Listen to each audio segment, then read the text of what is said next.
up, your girl G here. Let's go ahead and get right back into it. We got Love After Lockup. This season, I'm not gonna lie, I'm kind of waiting for it to pick up a little bit more. It's just kind of like on a little yang, but it's not really giving me what the preview kind of looked like it was giving me, you know? But I didn't review last week's episode because not too much actually happened, but a little bit more picked up this time. So let's go ahead and get into it and everything. You know what you got to do. Hit that like button, subscribe to my channel. If you are new to your girl's channel, hey, welcome. Make sure you hit that subscribe button. No, become a member of the Juice Box crew, okay? You see Chico back here trying to make himself comfortable. Always got to make himself known. All right, hopefully he be quiet this video. Y'all know how he loved to say his little piece while I'm trying to record. Won't let me be great. But nonetheless, let's go ahead and get into the review. So Love After Lockup, yeah. We open up basically with, who did we open up this season or this episode?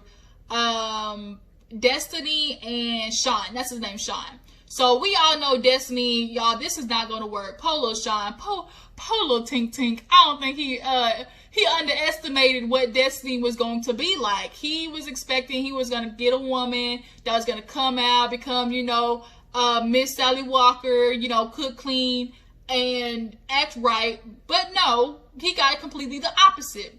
So he and Destinie fly to Las Vegas. You know, it's time for her to start life. And she's super excited because she wants to run the damn streets again. Clearly, she has not learned her lesson about what has gotten her in trouble, which is doing whatever I want. Nobody's going to tell me what I want to do. When I put my mind to something, that's what I'm going to do. And nobody's going to tell me otherwise.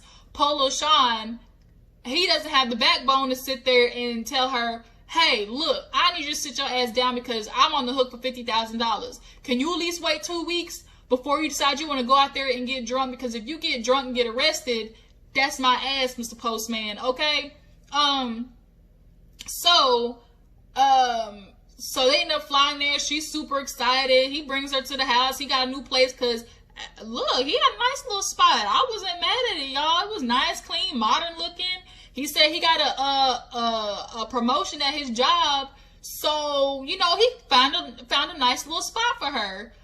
So they're sitting on the bed and she's like, you know, so what are we going to do? Where are we going to go out tonight? And he was like thinking, you know, I was thinking, you know, we're going to kind of have a chill night. I was going to have my homie come over, Hector, and, you know, we were going to cook and, you know, chill. She's like, F that. Like, I want to go out. We're in Vegas, man. I'm going to go out, hit the town. I see all the lights and stuff like that. I'm excited. I want to go run the streets. And Shawn's just sitting there like, oh my God, this bitch will not quit. Like, she really wants to go out in the streets all damn day. Yes, Shawn, yes. You probably might have thought about that. According to the fact of her record, you might want to consider that, oh, maybe this is a habit for her because, you know, she got like 13, 14, 15 goddamn charges of the same thing, running the damn streets and running off and all types of stuff, cutting off her ankle bracelet and running off. Like, yeah, you might have wanted to consider that. I just can't, Shawn. I just can't.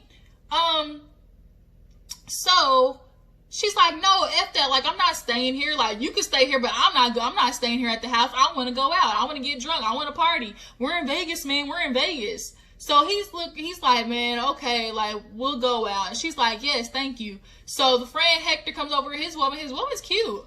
Got a nice little, you know, little body on her. So he comes in, you know, they see her, and he's just kind of, oh my God, you're real. Like, you didn't catfish him. You know, we all thought you were a catfish and stuff. And she's like, no, you know, I'm real. And he's like, you know, how are you liking and stuff like that? She's like, I'm super excited, you know, Vegas. I've never, you know, done something like this or whatever.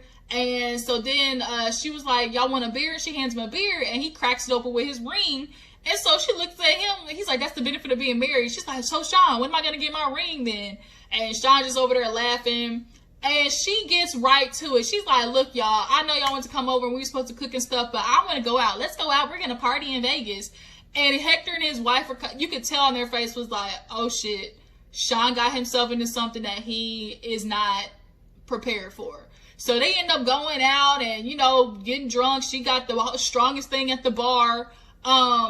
They're asking her questions about jail time and what she thinks about him. You know, did she fall in love with him? She's like, yeah. Or no, not fall in love, but is she in love with him? She's like, yeah, you know, I want the normal life to, you know, be married and all that type of stuff. And get my life together, have a bank account, all those things I never was able to do. Then he asked her about some girl stuff, like, oh, did you have some girlfriends? That bitch straight up lied. She was like, oh, no, I don't do such things. When she hooked up 2 weeks before getting out, y'all, 2 weeks, she dipping any type of a pond. She called herself a trisexual. She's willing to try anything once, whatever floats her boat. Shawn doesn't look like that type of guy, okay? So she's basically doing what Hector's wife said, which is taking him for all his money. He's convenient right now.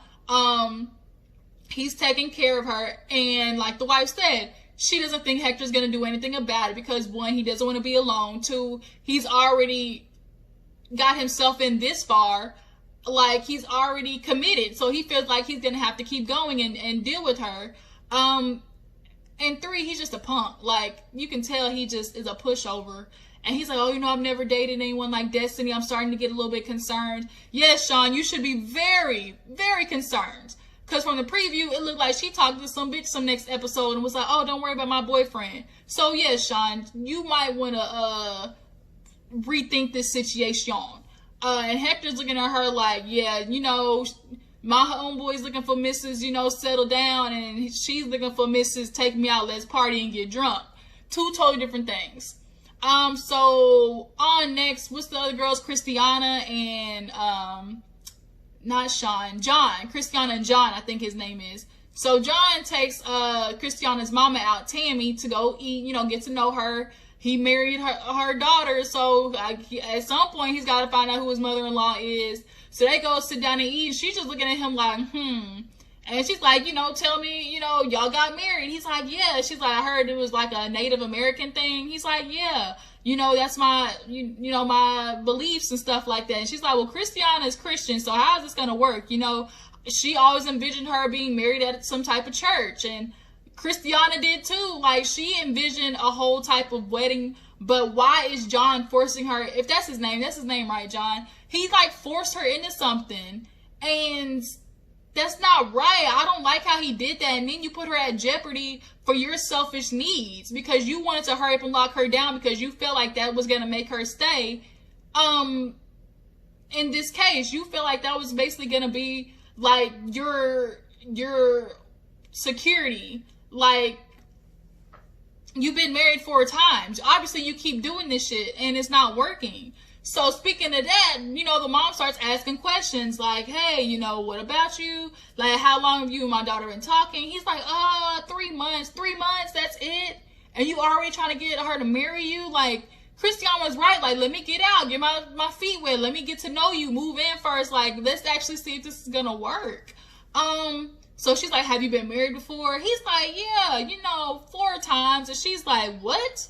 He's like, oh, yeah, I it was just, back in the day, a whole bunch of stuff happened. Then he gets into the story about how he left his first wife for the cousin and then tried to laugh it off like, oh, that's just so old. That's just how things were back then. What?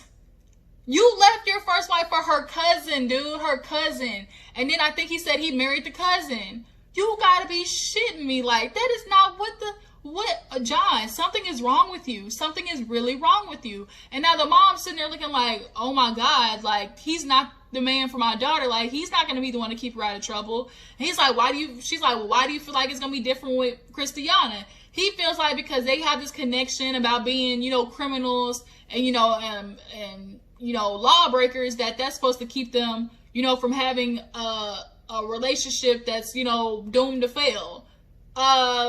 Yeah, no, John, you need help. Like, you need to go get some therapy and ask yourself, like, figure out why you constantly keep jumping from marriage to marriage to marriage, and you feel like that's the solution for everything is to get married. You've done it 4 times. Like, you would think you would learn your lesson. Moving on, we got Tyreese and Chanda. That's her name, Chandra. So Chandra, a little white girl, he likes her because she got a little dunk on her, I guess. He's obsessed with it, y'all. This suit, this damn Stacey Adams, Steve Harvey Easter suit, this Negro came and picked her up in. That was not what I was expecting him to wear.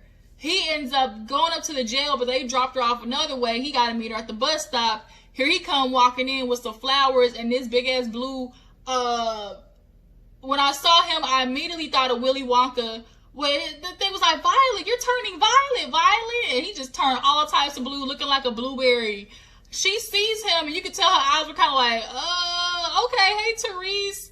And everybody in that bus stop was looking at that man like, who you about to preach? Like, what sermon you about to run? Like, he was looking like a straight up pastor.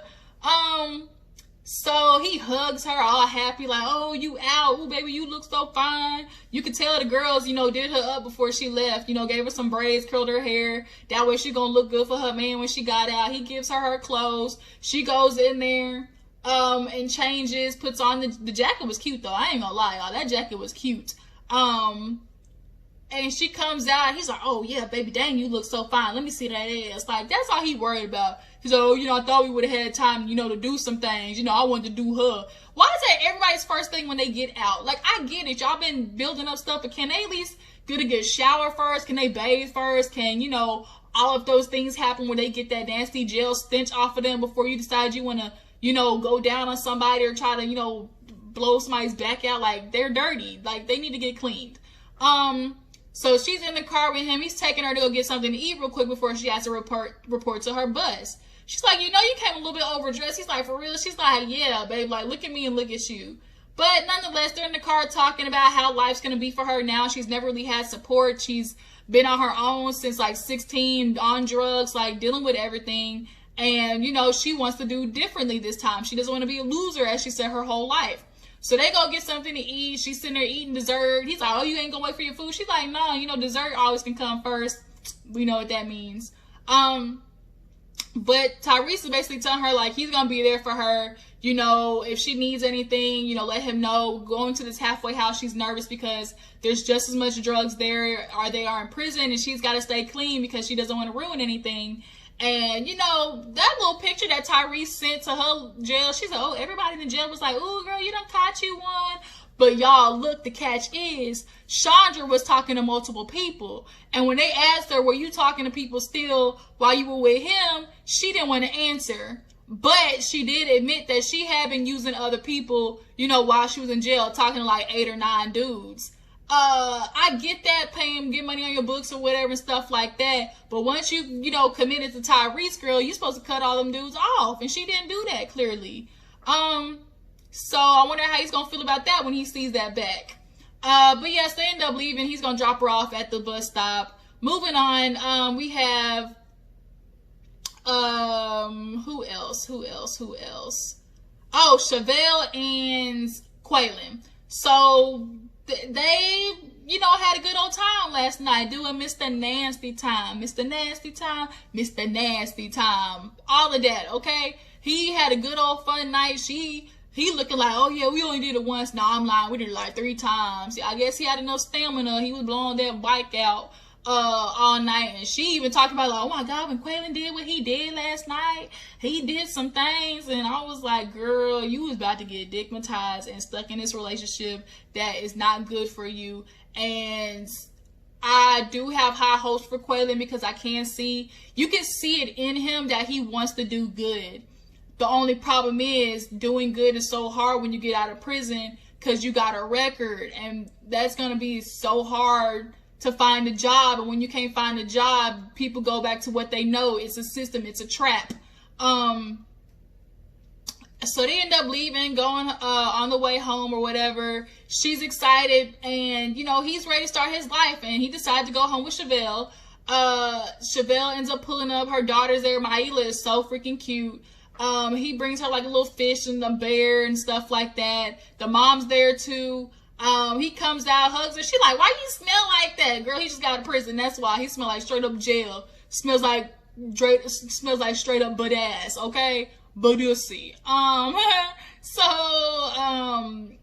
They go in and he sees the mom and he knows the questions are coming, and that's exactly what happened. She starts asking questions like, what are your plans? What do you plan to do with my daughter? You know, he's like, you know, I don't know what's going to happen. I just got out. I want to take it step by step, but I do want to be with Shavel. She's like, well, do you see marriage in the future? He told the truth, which was, you know, I want to take it slow. Like, we don't know if when we get together, like, if it's going to be the same as it was over the phone.